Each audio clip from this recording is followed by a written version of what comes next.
Happy New Year, Taurus. Dodici here with your month, but also I'm going to look at the year somewhat from a different perspective this month, because it is a new year.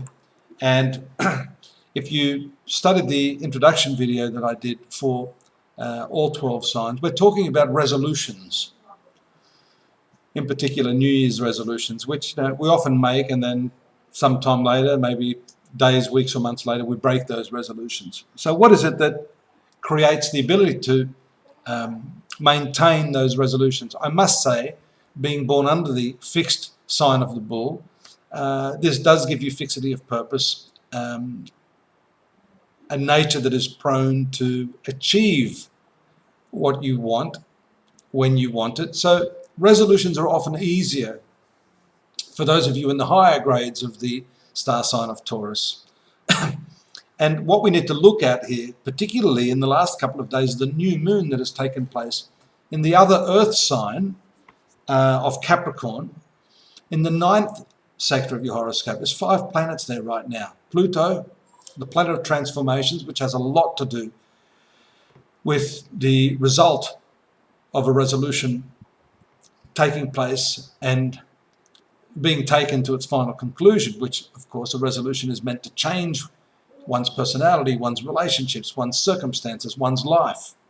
So you do have that planet there in this 9th house with the sun. Both these two planets very, very close together. And then we've got Mercury, that moon, which is a new moon, and your ruling planet in retrogression, moving backwards. Very, very powerful combination of planets there in this sector of higher education, travel, ethics, morality. According to Hindu astrologers, it rules one's father.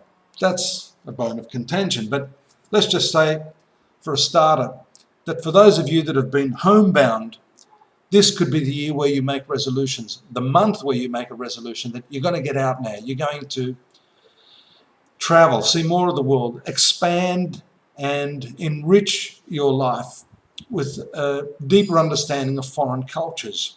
Education is also very, very importantly highlighted by this segment of the zodiac.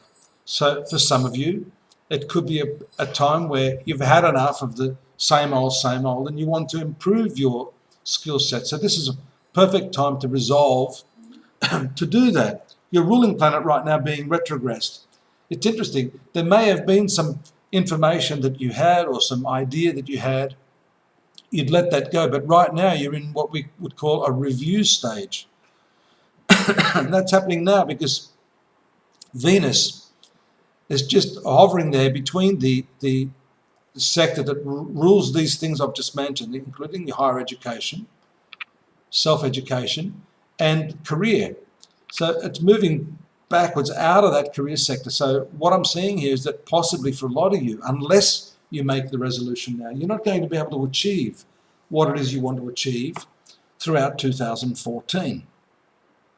And we do see here there can be some confusion. I've talked over the past few months considerably about the transit of Neptune in your 11th sector in its own sign of Pisces, but certainly this can muddy the waters of perception if you're not clear enough on what it is that you want. So this resolution, I think, has a lot to do with clearing up those misunderstandings you have about your work, about the people you work with,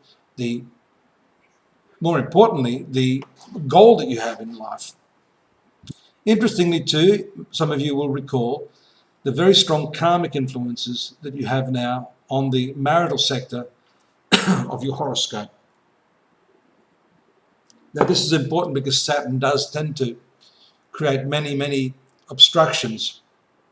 But as I say to everyone, the challenging aspects in a horoscope are not necessarily bad.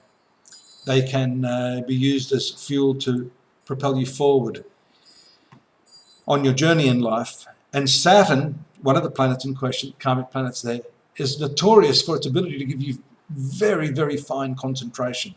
Many Taurians that I know do have fine concentration. They're able to focus on one thing exclusively to everything else.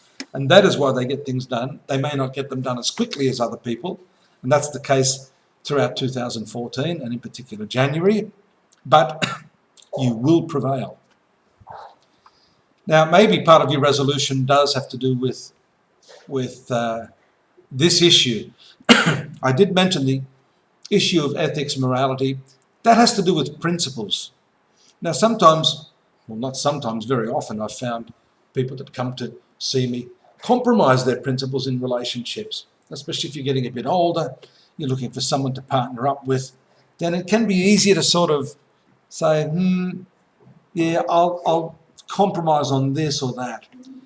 Inwardly, you won't feel comfortable about that. So maybe, just maybe, this resolution has something to do with that, not compromising yourself in the arena of relationships throughout 2014. Now, I mentioned this new moon. Something definitely new will commence. It's a perfect opportunity for you, along with having the transformative Pluto in this 9th sector. Of course, that's a very long, drawn-out transit that's going to do its business there on the subconscious and the deeper emotional levels. But the new moon is something that's happening now, and you'll start to see those results very, very quickly. The full moon around the middle of the month, 15th, 16th, is going to take place in the 3rd sector. So that is likely the time when it comes into conjunction with Jupiter in that 3rd sector of your horoscope, when things can start to be activated there by way of travels, at least some short journeys around the middle of the month, as I see it. And that could be the icebreaker for you. Sometimes you just need one little change to take place for a whole domino effect to start to occur. And that, I think, is when we're going to start to see that. So focus on these things, I think, at the commencement of this year, being resolute in those areas, not to compromise your principles, especially in relationships. And if you're looking to improve your skill sets for work, just for the sheer pleasure of it, to improve yourself, then now, January 2014, is definitely the time to do that. I'd like you to join me at my website too. We're going to have more in-depth analysis, day-by-day readings, monthly, and a longer forecast for the year in areas such as your career, your finance, relationships, friendships, karma and spirituality. Do join me there at www.astrology.com.au. Love your company. Love your company here again next month. I'll be back again with more for February 2014. Take care now. Bye.